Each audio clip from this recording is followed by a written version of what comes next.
Yes, good people, welcome back to the channel. So we're currently sitting in the T4. I've got a job to do today. This van, when I bought it, come with the sort of bulkhead curtain that divides the cab to the back of the van. But in my van, I've got two side windows and I've got some rear windows. So I've ordered some curtains for them. Unfortunately, I ordered a set off eBay for £78, but it was for the double sliding door van. So the passenger one will fit, but the driver side won't. They're sorting me out another one, but for today, I'm going to install the passenger side curtain and them rear ones so we can get a bit more privacy in there when we do a bit of camping. Now, the reason they are different, this window to the sliding door one, is this one's not quite as wide as that one, and the height's a bit smaller on this. As you can see, that's a bit higher. My fault for not reading it right, but getting the back curtains in, that one in, will be good enough for now. We can always cover that up. So we'll get the other one. I also need to figure out a way of covering up the sunroof at night, because obviously when the lights are on, you're letting light out, and also any street lights are coming in. So what I was thinking, if I get some of that double-sided foil bubble wrap stuff, cut it to shape, and then get some of them little suction pads, the little rubber suckers, try and work a way to keep that into place. These are the two sets of curtains that we've got. So that's the rear ones and that's the passenger side ones. So they come with a rail, top and bottom rail. It's actually got the marking on there which one's the bottom one and what have you. There's also a fixing kit in there with screws, and apparently there's a manual in there, which, yeah, I'm probably going to need. So what I think I've got to do with these is get the rails out, mark some holes, drill a few little holes to put them in. I believe they go in there, but I'm not sure about this, so we'll have to have a look at that. And then the other one goes in the top rail. I've never fitted them before, so this is not going to be a how-to. It's going to be a have a look, have a good guess, and then get on with it. But yeah, we'll see how it goes. Okay, so we got the rails. That's the passenger bottom, passenger top, and that's the screws that come with the set, and the little end caps, which are a tight squeeze. We've got a rubber mallet, we've got a drill bit, 2.5mm for the screws. We've got a Phillips screwdriver, and I've marked off with some tape where the holes are roughly going to be, so I'm going to line them up now. Now, the trouble we've had is the ends stick up, so I think they do this just so you can get the curtains in once you've screwed it down, and then once they're in, you've got to tap them down with a mallet into shape, which is a bit odd. This part here, there's a little surround that goes around that lock pin. I've had to pull it out of the way, but you've got to trim a bit off that to get a nice flush fit. So it's a bit of messing around. Now on the eBay listing it said it comes with fitting instructions. Now this is all you get. So you go onto their website and the instructions are very vague. So yeah, we're just gonna use a bit of common sense and then get them on.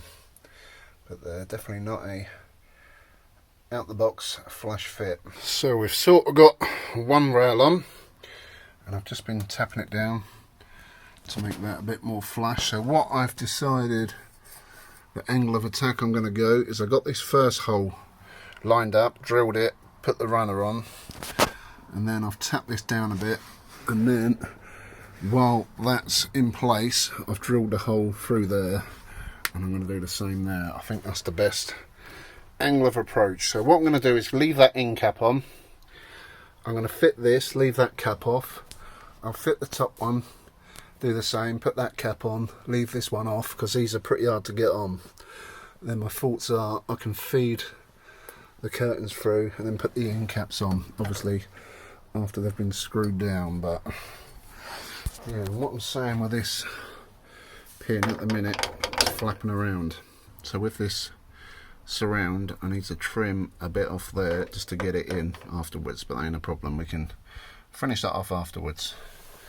But yeah, not too bad. A bit more tapping down, I think we'll have a good fit. Okay, so I've got the passenger side window in, and I may just say that these curtains are pretty in terms of the kit that they come with.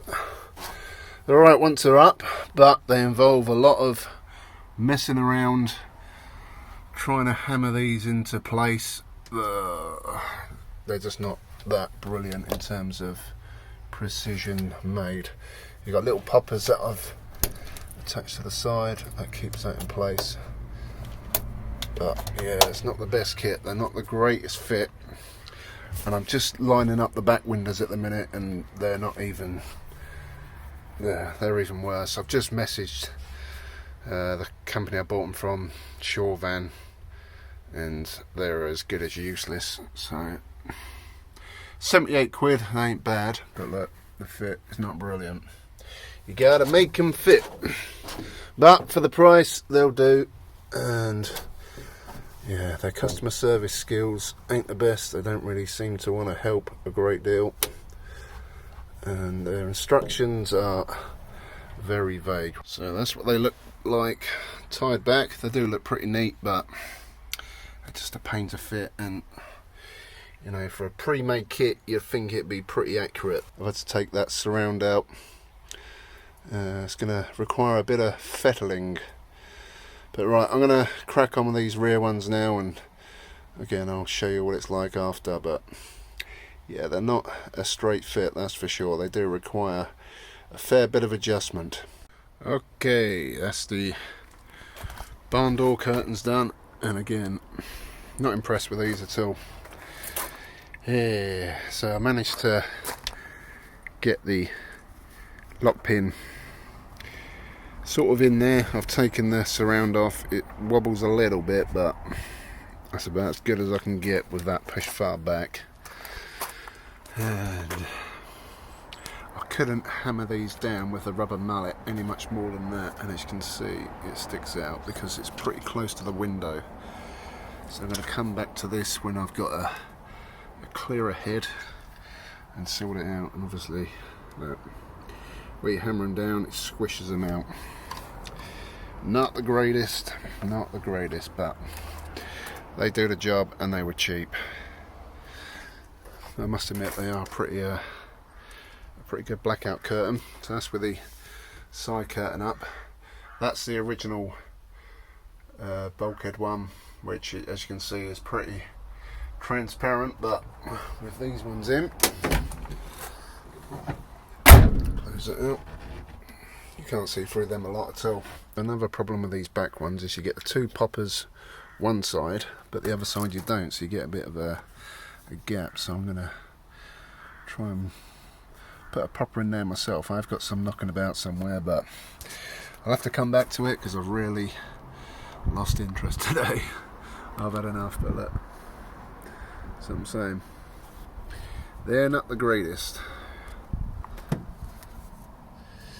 So Volkswagen curtains, if you want something cheap and cheerful that needs a bit of messing around with, I recommend them. If you're not sure what you're doing, I'll probably go for an expensive set, if I'm honest.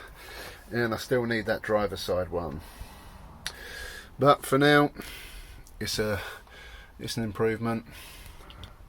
Just need to, like I say, sort out the sunroof, sort out that driver side window, and we are good to go. Beggars can't be choosers, I suppose. So yeah, thanks for watching. If you enjoyed the video, get a thumbs up, subscribe to the channel, follow me on Instagram, robsadventures79, and I shall see you all very soon. Thanks for watching. Peace.